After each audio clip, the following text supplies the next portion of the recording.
This toy is most likely to be found in your neighborhood gift shop. It's commonly known as Dippy Bird. You might have come across the toy and would have seen the bird repeatedly sipping water from a container. What impels the bird to do so is a question that puzzles many people.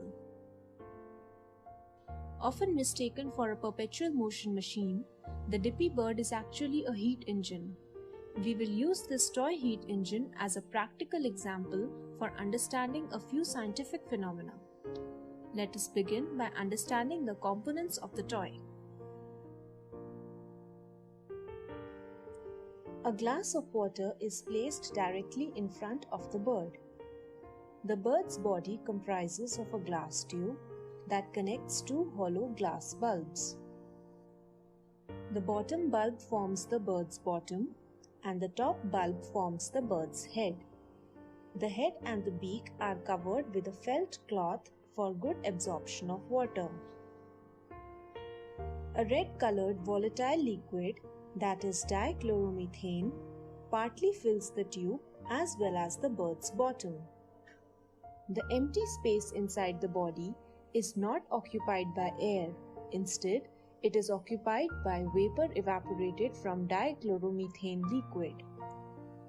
And the body is hinged between the bird's legs. All these components together contribute to the working of the toy. Let us see how. Let us begin from a point in the cycle where the bird is oscillating gently. Here its head is wet because it has already dipped its beak into the water. As the liquid in the tube rises, the top part of the body becomes heavy, which makes it swing forward.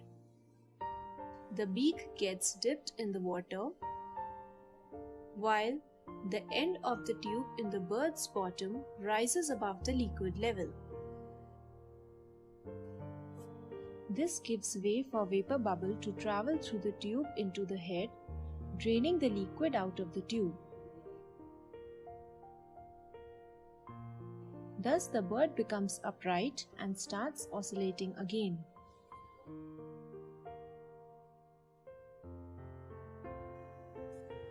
But what still remains unexplained is why the liquid in the tube rises. When the beak comes in contact with the water gets absorbed by the felt cloth. The water rises to the head due to capillary action.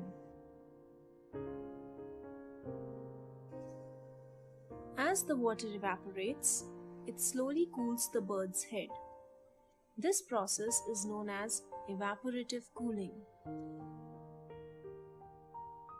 Let us briefly understand evaporative cooling. Evaporation is a surface phenomenon. It occurs when a few molecules at the surface gain extra energy from their neighboring molecules.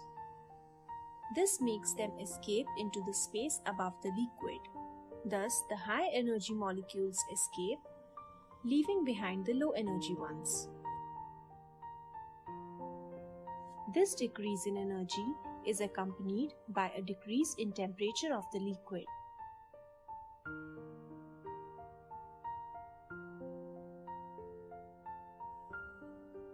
In a similar way, the temperature of the bird's head decreases due to evaporative cooling. The decrease in temperature causes a decrease in the pressure exerted by dichloromethane vapor. This leads to a lower pressure level in the head as compared to the bottom. The higher pressure in the bottom slowly pushes the liquid towards the head, thereby causing the liquid to rise through the tube. Thus, the difference in temperatures between the bird's head and the bottom enables the bird to produce mechanical work used for its motion. This is why the bird is considered a heat engine. As you saw, the Dippy Bird is a good toy for learning science, but it teaches us something beyond science as well. It is an excellent example of how keeping a cool head can keep us happily engaged in our work.